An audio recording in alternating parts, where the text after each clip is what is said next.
Hello, welcome to Washington Talk. I'm Connie Kim. North Korea opened fire at a South Korean guard post along the DMZ. While the South Korean military responded with warning shots, it said the incident was less likely to be an intentional provocation. Meanwhile, South Korea's National Intelligence Service said the coronavirus pandemic took a heavy toll on North Korea as it led to market closures and price hikes in some imported goods. We discussed these and more. Today joining us is David Asher, Senior Fellow at Hudson Institute.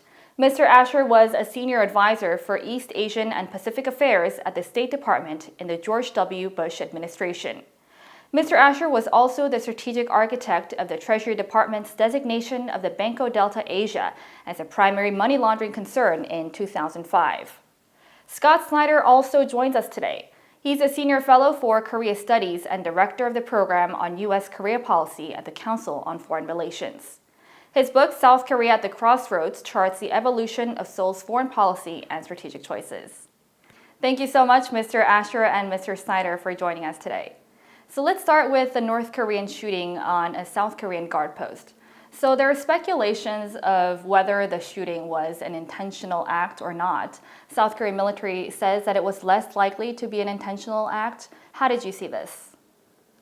Well, Connie, I think that increasingly it looks like there is a design behind the shooting. One thing that we have to keep in mind is that according to the comprehensive military agreement that was signed 2 years ago, many of the guard posts have been eliminated, so it actually reduces the possibility of a kind of accidental altercation.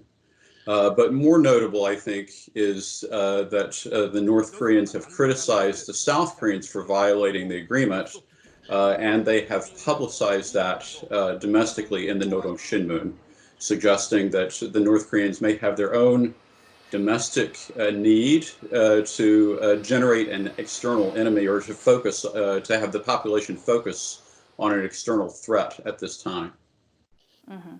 Mr. Asher, how did you see this incident? There are some analysis in South Korea that this incident had some kind of intention behind North Korea. Well, there are really no serious accidents inside North Korea, except when North Korean members of the elite go missing in car accidents, which seems to happen more often than in many places where there are very few cars driving around.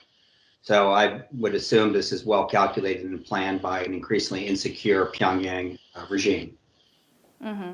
So you're weighing more on the analysis that North Korea had some kind of intention behind this. So if North Korea did have an intention, what kind of intentions do you think it may have had here?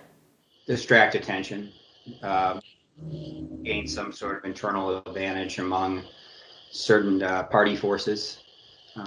We've seen this disappearance for a prolonged period of time by the North Korean head of state, and there's a lot of question as to what was going on there. It's quite possible that it's a sign of weakness, not strength, in my mind. And certainly coronavirus, which we'll get to later, exposes North Korea to potentially colossal internal damage. And so I think North Korea is looking, as usual, to deflect internal weakness externally through some modest demonstration of supposed strength. Mm-hmm. And currently the UN command is leading investigations into this incident of whether this violates the Korean War armistice or not. And a South Korean military official said that this was in violation of the 2018 Inter-Korean Military Agreement. So do you think South Korea should take additional response measures? My general point is just that the readiness in the alliance is actually in decay.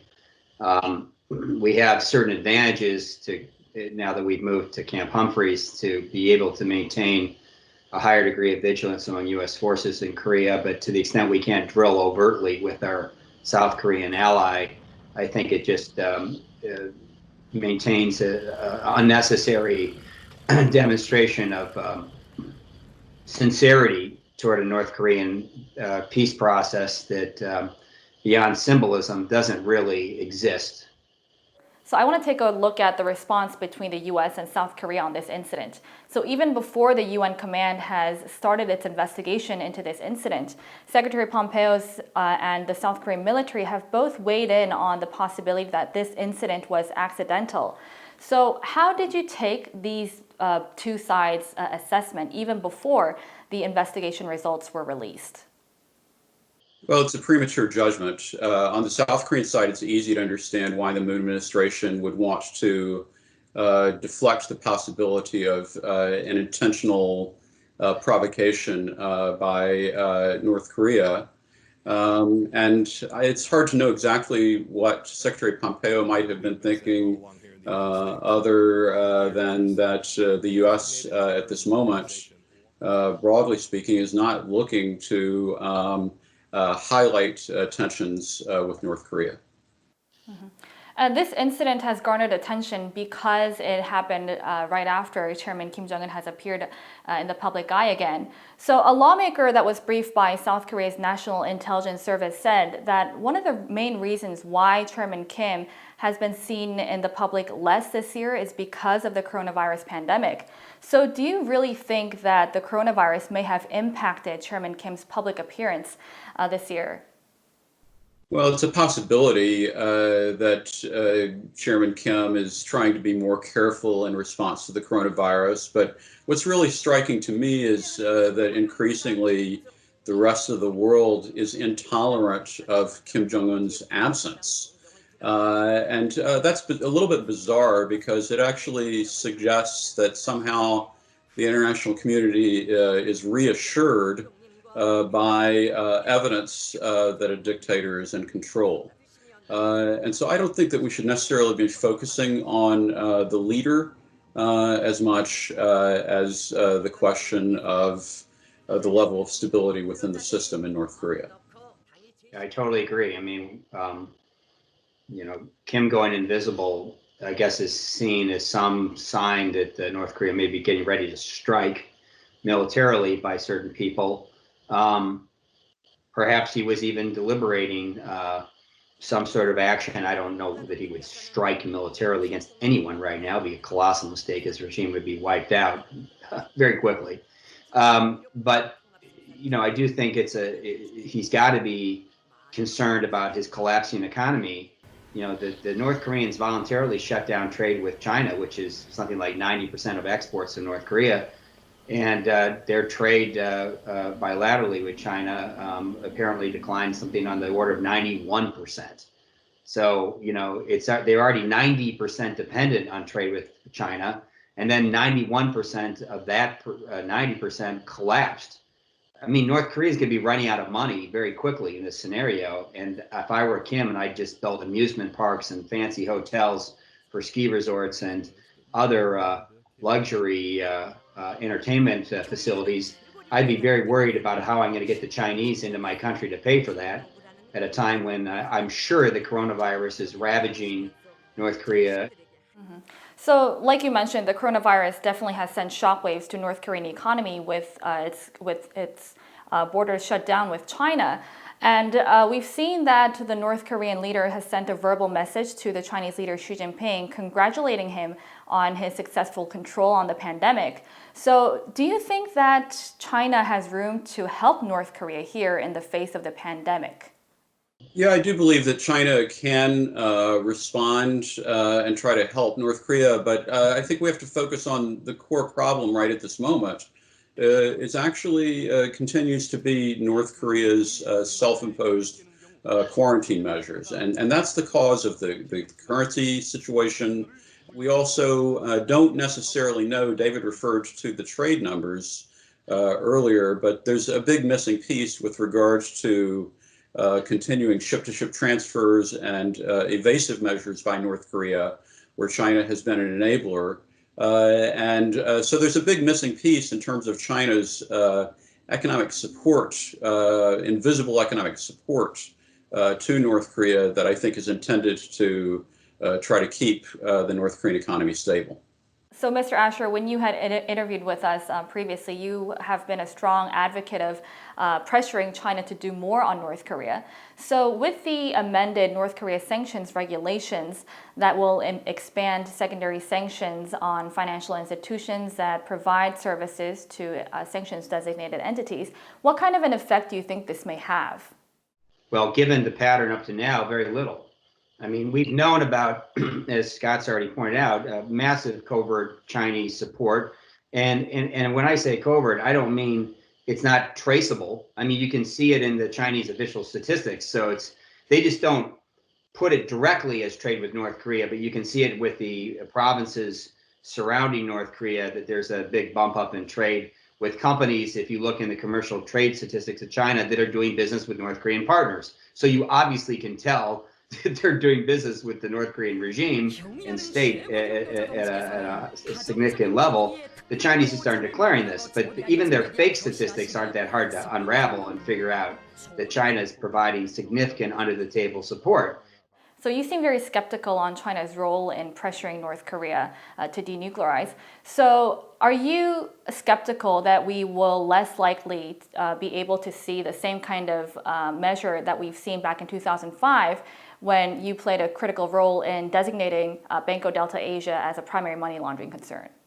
Banco Delta was just the tip of the iceberg. There was much more going on that we haven't elaborated on, and I'm not about to, that involved pressuring North Korea's state, society, leadership and calculations, and China's, than Banco Delta. Banco Delta was just something we could overtly point to at a time when we were engaged in a much higher degree of pressure against the North Korean regime's ultimate stability and strategic direction.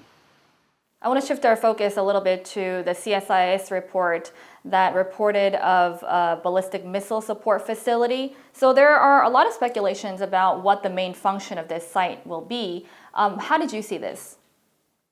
Well, this is a site that is very close to North Korea's main airport. It plays a defensive role, and it could also be potentially offensive to the extent that North Korea developed a long-range missile launch capability. So, Mr. Asher, when you were in government, were you aware of these possible ballistic missile support facilities in North Korea? Well, what we're aware of, I don't comment on. We're aware of lots of things. But I do think that the North Koreans' attention would likely be aimed at the South Korean program, which I don't think has gotten much attention in South Korea. Certainly, in fact, it's actually somewhat short intermediate range missile, I would call it, that can attack the North Koreans all the way into the far north, apparently. And it could carry a variety of different weapons payloads. I think the North Koreans are more threatened by that than they are by any recent factor that's occurred on the peninsula that I'm aware of. So a lot of U.S. officials have raised concerns of the North Koreans continuing to advance its nuclear missile capabilities, and Kim Jong-un has reappeared again in the public eye. So what do you think Kim's priority will be at this moment? What do you expect the North's next move to be?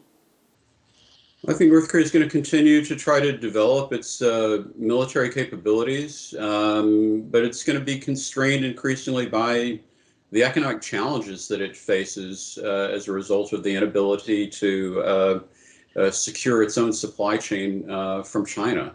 And so that's really the area to watch in the near term in terms of whether or not the North Korean leadership can provide effectively for its people. I totally agree that I think right now North Korea is focused on its internal weaknesses and it has very few strengths that it can brandish. They're just trying to hang on for dear life and I guess hope for the best without really having a very clear long-range plan for their own survival. This is exactly the time for the United States and other allied governments to put maximum pressure on North Korea. Mm-hmm. So the economic challenge North Korea faces is one of the pressing issues that it must overcome to pursue its self-reliant economy, like it said last year. We'll have to see what kind of moves North Korea will make in order to overcome these internal difficulties right now amid the sanctions and the pandemic. Well, thank you so much for joining us, Mr. Asher and Mr. Snyder. Thank you. All right, that does it for all of us here at Voice of America. Thank you for joining. I'm Connie Kim.